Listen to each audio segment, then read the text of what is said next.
Go.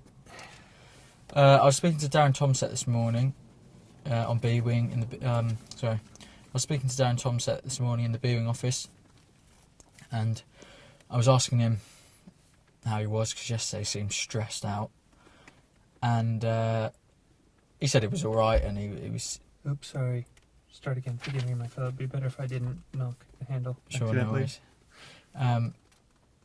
This morning I was on B Wing this morning, and I was speaking to Darren, and I basically just asked him how he was because yesterday he seemed stressed, and Darren was saying he was okay, but he was just basically talking about the general state of B Wing, really, and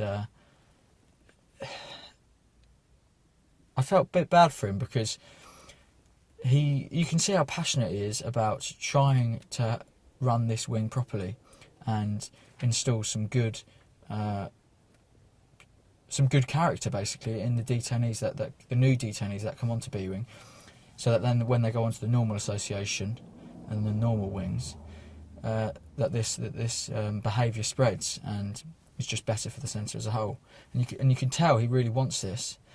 But he took me into the office and he showed me the board basically of all the detainees on the wing, and he was plucking out each card of detainees that were involved in the drug and gang culture of Brookhouse, and he picked out at least 8 detainees who aren't new and are involved with drugs.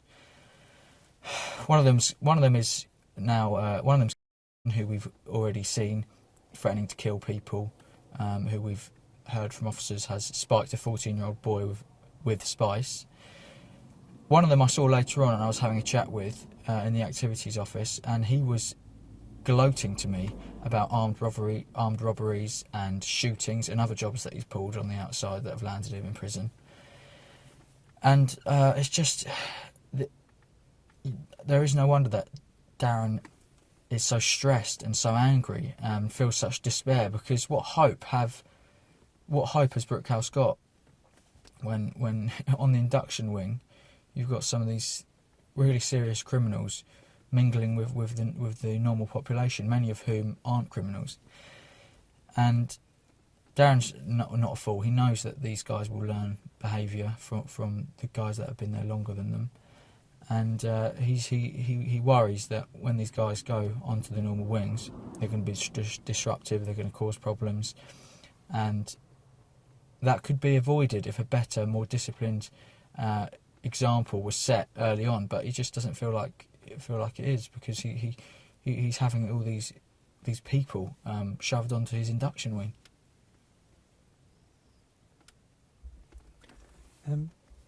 Tell me about this guy plucking out cards. Sorry, tell me about this guy, forgive me, that was idiotic. Tell me about this guy who was bragging about his armed robberies. I saw this Moroccan detainee, he sounds very British, but he's gloating to me about how he's been in a gang, the Love of Money gang, and how he's pulled off armed robberies, how they've shot people, stabbed people, put guns to people's head. He was taking great pleasure in telling me about all these things, and to think that he's put on the induction wing with some really vulnerable detainees is absurd. Explain induction wing, and because actually I genuinely don't know what you're on about. And then explain what the induction wing is and what you mean with people being put there who shouldn't be. What is the induction wing? Sure. Who's it for? So, B Wing is the induction wing, and basically the induction wing is the first place that detainees go to when they're admitted into Brookhouse.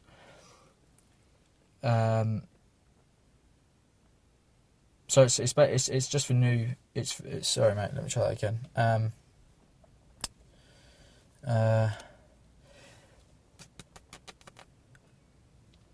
The induction wing is B Wing, and that wing is the first place that the detainees go when they arrive at Brookhouse. It's where they spend their first few nights, and fuck's sake.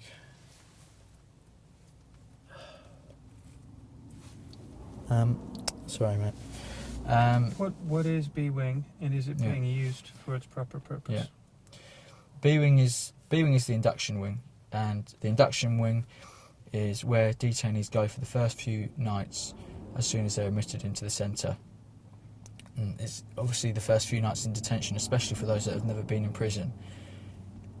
Those nights can fucking shit, mate. Sorry, I'm just not too tired. I'm so tired.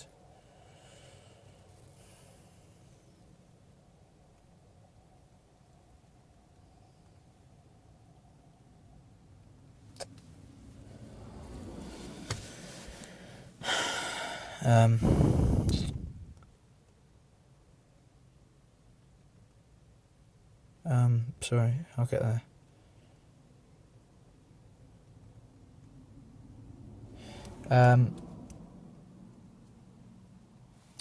The induction wing is B wing, and B wing is where detainees spend their first few nights in Brook House, and they can be some of the toughest times for new detainees, especially if they've never spent any time in prison before.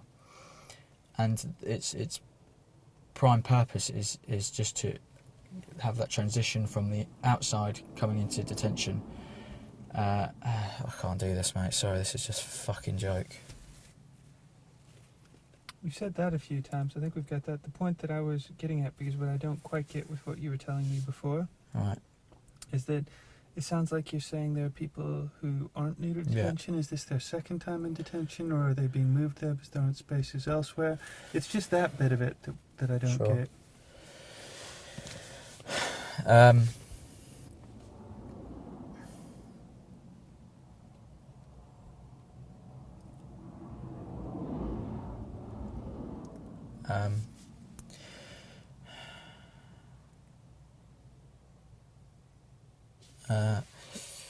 I'm trying to think of how to word this.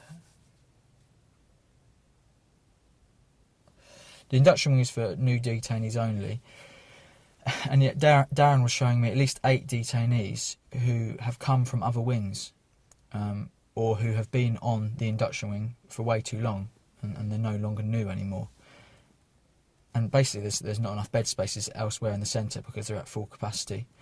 And what this means is that all these new guys coming onto the induction wing, which is B wing, are mixing with single occupancy detainees, and these guys are basically have cells to themselves because they are deemed too high risk to have a roommate. They can either be for medical issues or because of criminal history, mainly violence. So it is absurd to have brand new detainees, many of whom have got no criminal history, many of whom have no experience in a custodial setting, and putting them with drug dealers and violent criminals, and it's all because there's not enough bed spaces elsewhere in the centre.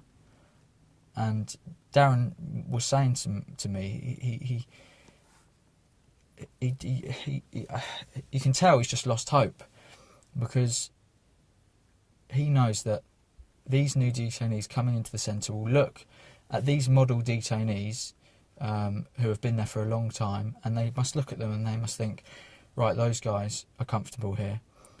How do I emulate what they're doing?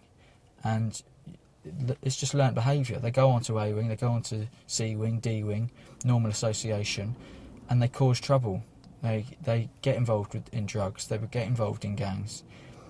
And they came into Brook House good people, but they're turning bad because their first impression of Brook House is one of complete disorder.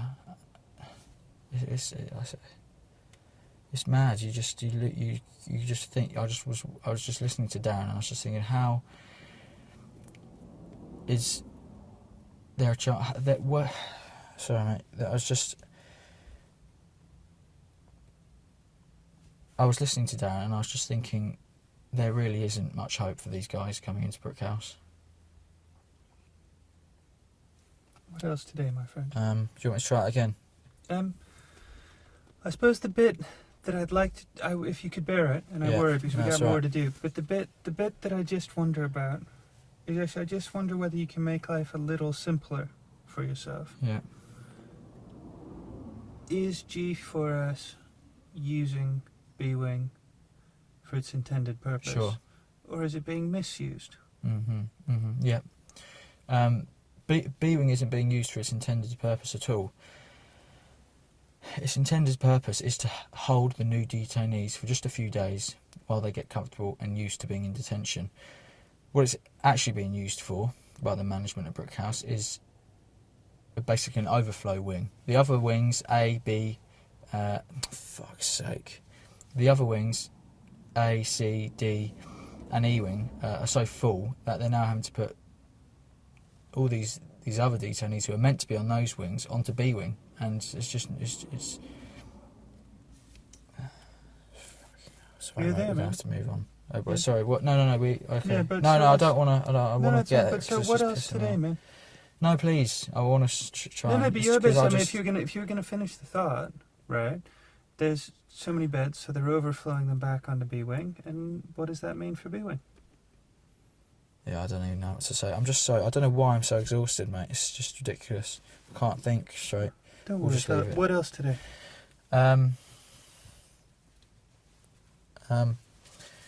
What else? What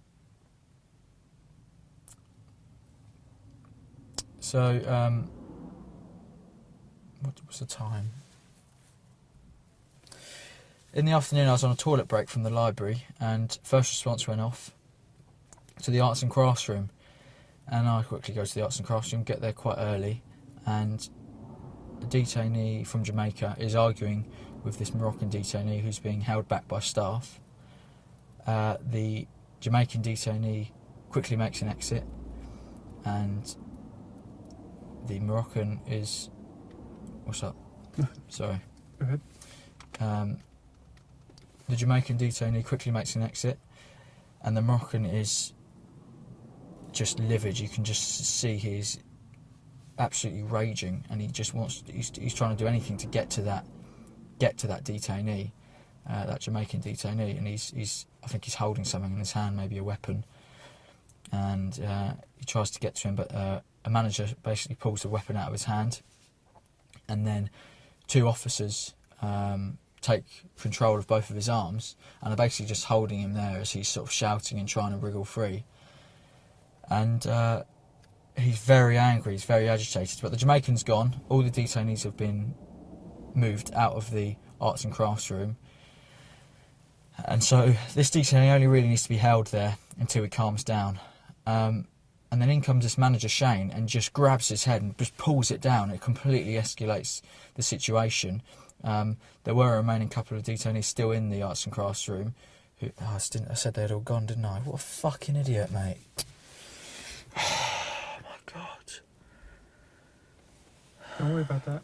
You just corrected yourself. But so go back to this manager Shane, pulls his head down, describe it. Was it necessary? What happened?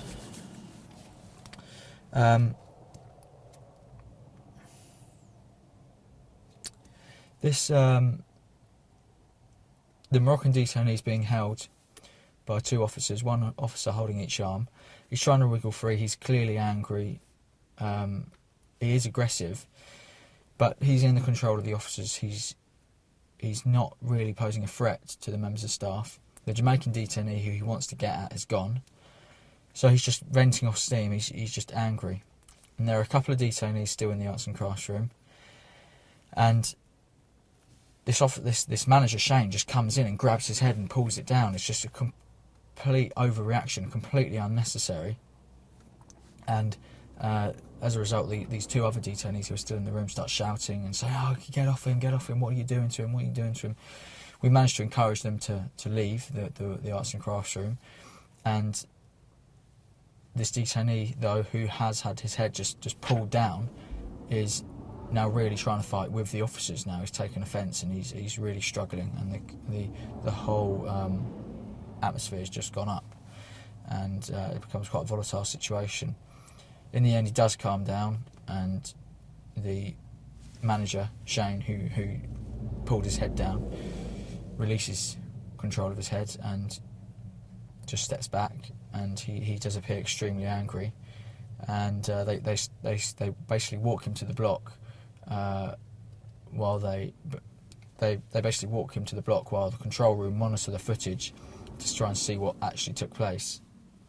And as we're walking him to the block, he's sort of pacing around trying to see if he can find this detainee. He makes a run for it and goes to the gym and sees if the detainee's in the gym. He's looking in the classroom to see if he's there, if he can find him. He clearly wants to do this guy some damage. And it turns out that he was assaulted first. He was attacked, and it was completely unprovoked. That's what the arts and crafts room teacher told me. He was released from the block later on in the day because they realised that he was attacked for what appeared to be just no reason at all. Attacked for no reason at all, and then a manager yanks his head down when he's not threatening anybody. How strong was the yank? What did you think of it? Just tell me what I just told you and then. This detainee's been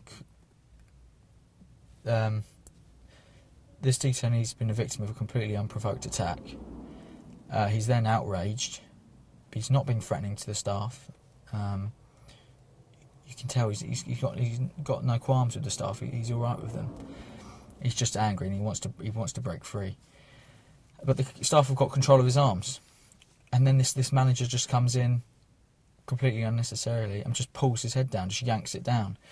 And I stood there watching the manager, stood in front of him. I was thinking, surely he's not going to do it. Surely he's not going to do it. He just sticks it out. Just the arm just goes, and he just yanks him down, and just has him in his headlock. And I couldn't really believe it, and it inflamed the situation massively. And then all of a sudden, you've got the situation where you don't know if these other two detainees are going to become disruptive, and maybe they're going to have to be restrained. And it was incredible to see that behaviour from a manager. It is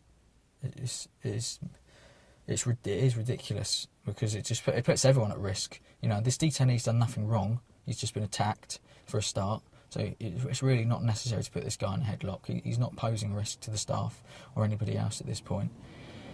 And then just to ignite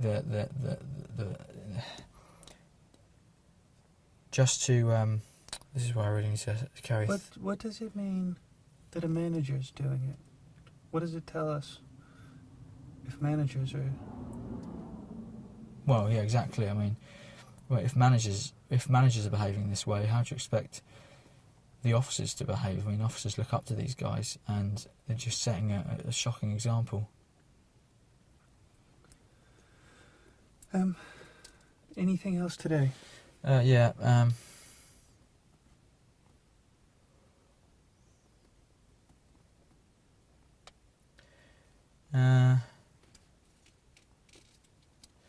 There was.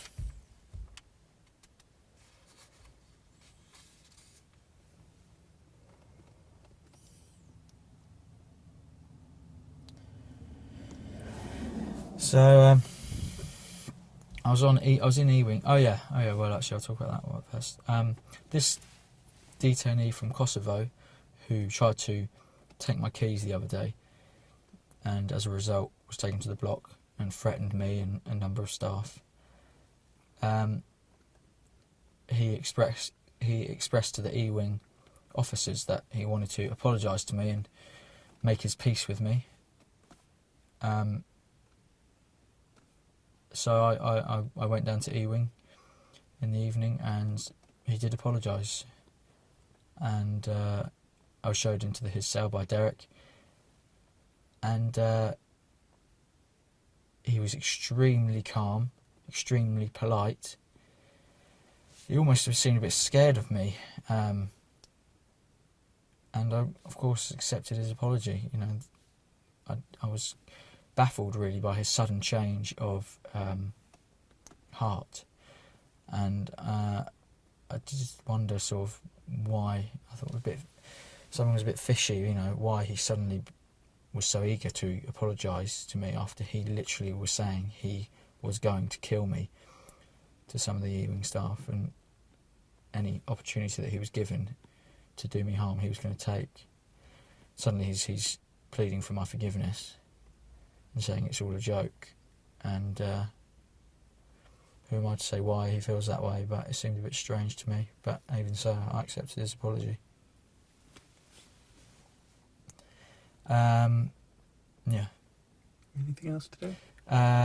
So I was in the evening office later on, and it's Jan's last shift at Brookhouse today, and he was talking to me about his new job very briefly, and I basically was asking him if he thought he'd I was basically asking him if he thought he'd get bored in his new job because he wouldn't be able to do the things.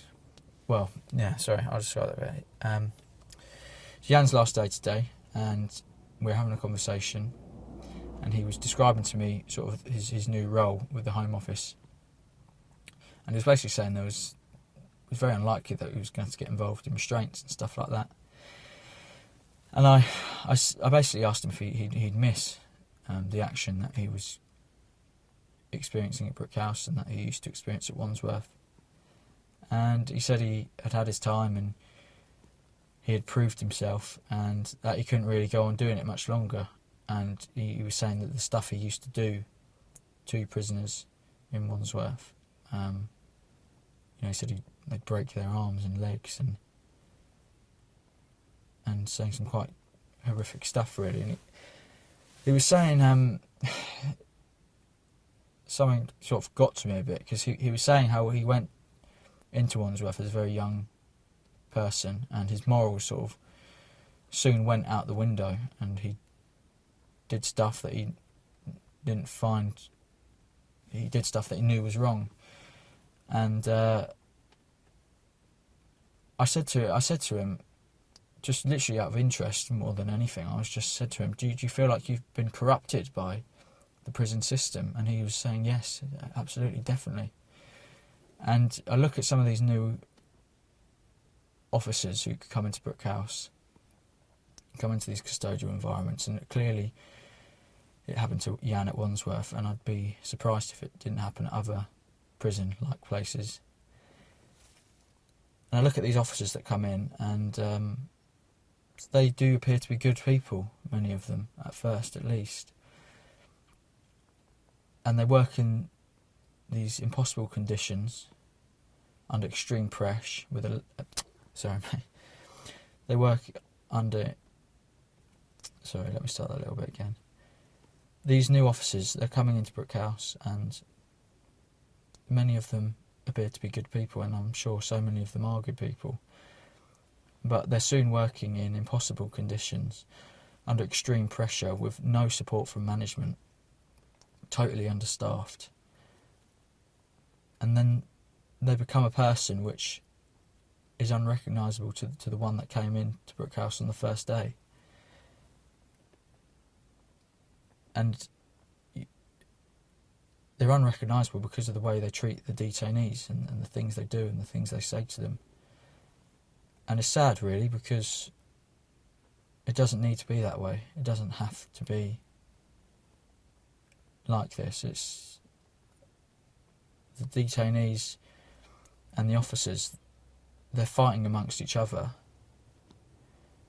And all this stress, all this hostility and anger and violence and despair and depression, it can be avoided. It doesn't need to be this way. And I don't know why everyone takes it out on each other.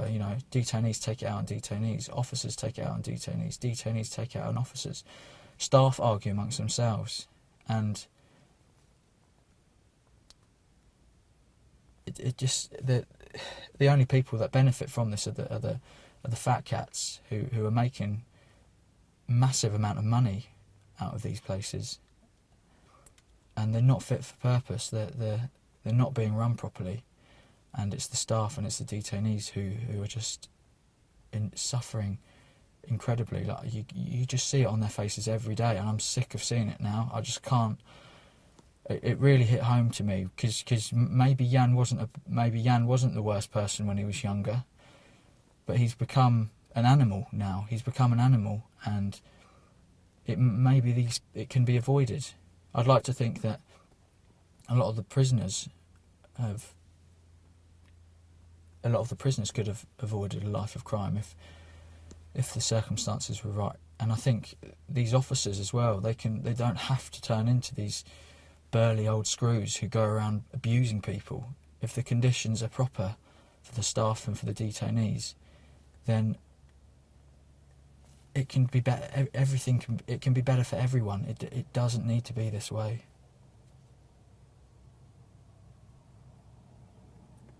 Anything else today?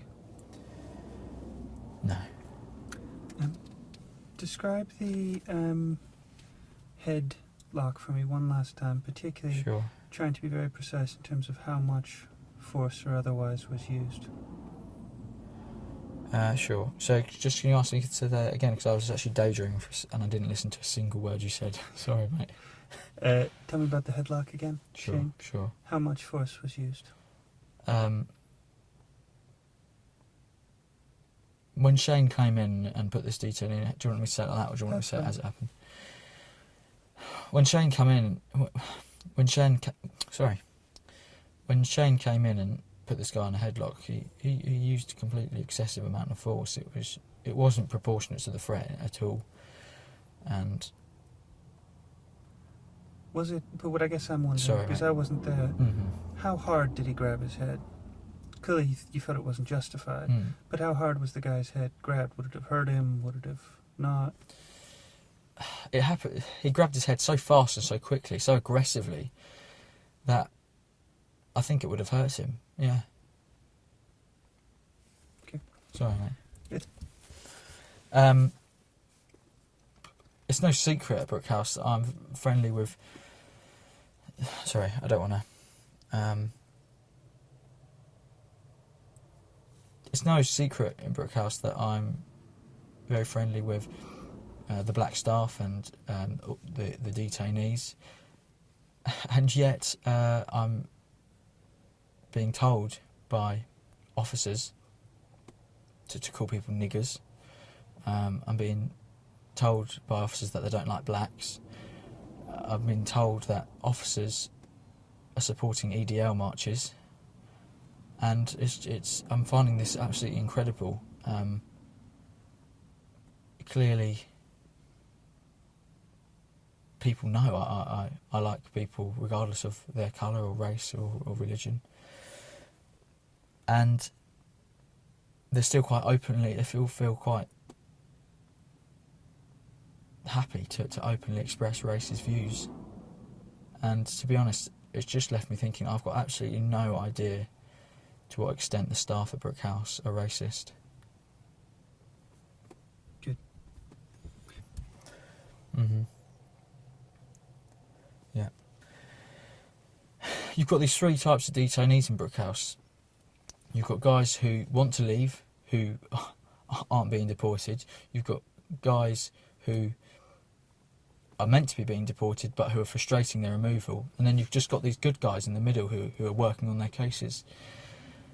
And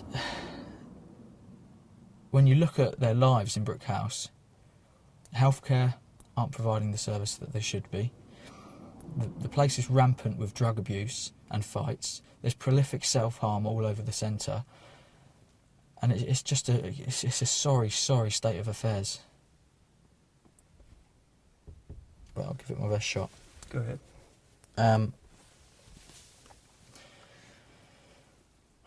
Sometimes at Brookhouse, incidents happen unexpectedly where detainees have to be restrained, and the officers haven't got time to put on protective clothing to engage in that restraint.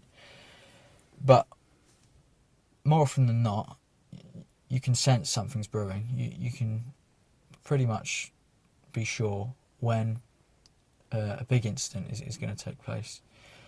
And so when something like that happens,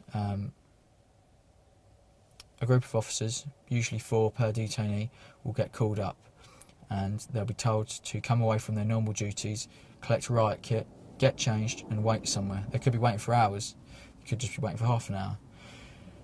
They'll be waiting there till the manager comes. The manager will give them a briefing, tell them what sort of situation they're going into, and then he will take that team of kitted officers to the location where they're needed, and they will engage in a restraint if a detainee isn't compliant with the manager's requests. How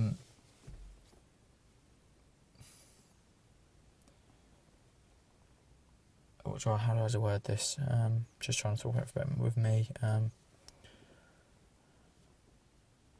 If I see something right in front of me, yeah, if there's an incident happening right in front of me,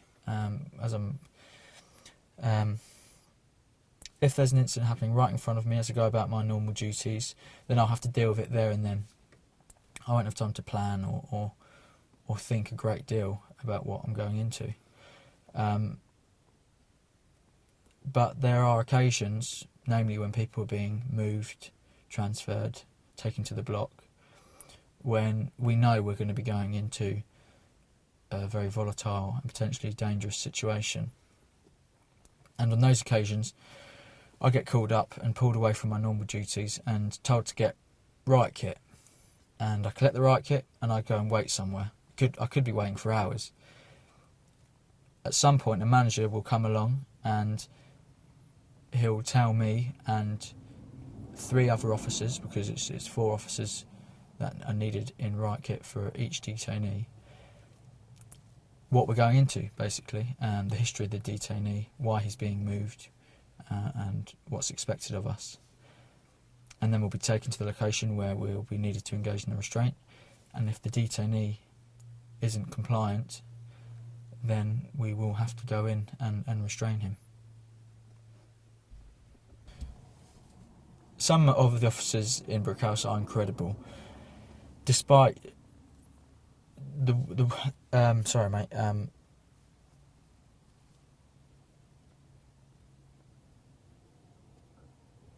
what's that? What did you say? Sorry, what's up? Some of the officers in Brookhouse are incredible, despite. Sorry, does this make sense? Despite. Yeah. Despite. So some officers are incredible, even though some detainees are in their faces the whole time, basically trying to provoke them. They manage to keep their cool. They manage to remain calm and just deal with the situation at hand, and it's brilliant. It de-escalates things, and things will end peacefully. But there are some officers who lose their rag pretty quickly. No, why? What did you ask me? The stuff from you were saying about Yan seemed particularly from the heart. Yeah, because it does come from the heart, because when you see. Don't fiddle Sorry, with mate. it, dude. Not allowed to fiddle with it. Go on. What's the point of being there? Let me try hold it like that.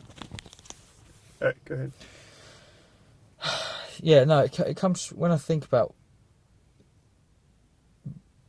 Jan and the sort of person he's become. Just makes me sad, because when I speak about that, it comes from the heart, because you just look at the detainees and the staff and the people that they become. It's tragic, really, and then there has to be a change. Something needs to change. It can't go on like this, because we're just failing each other, and it's a tragedy.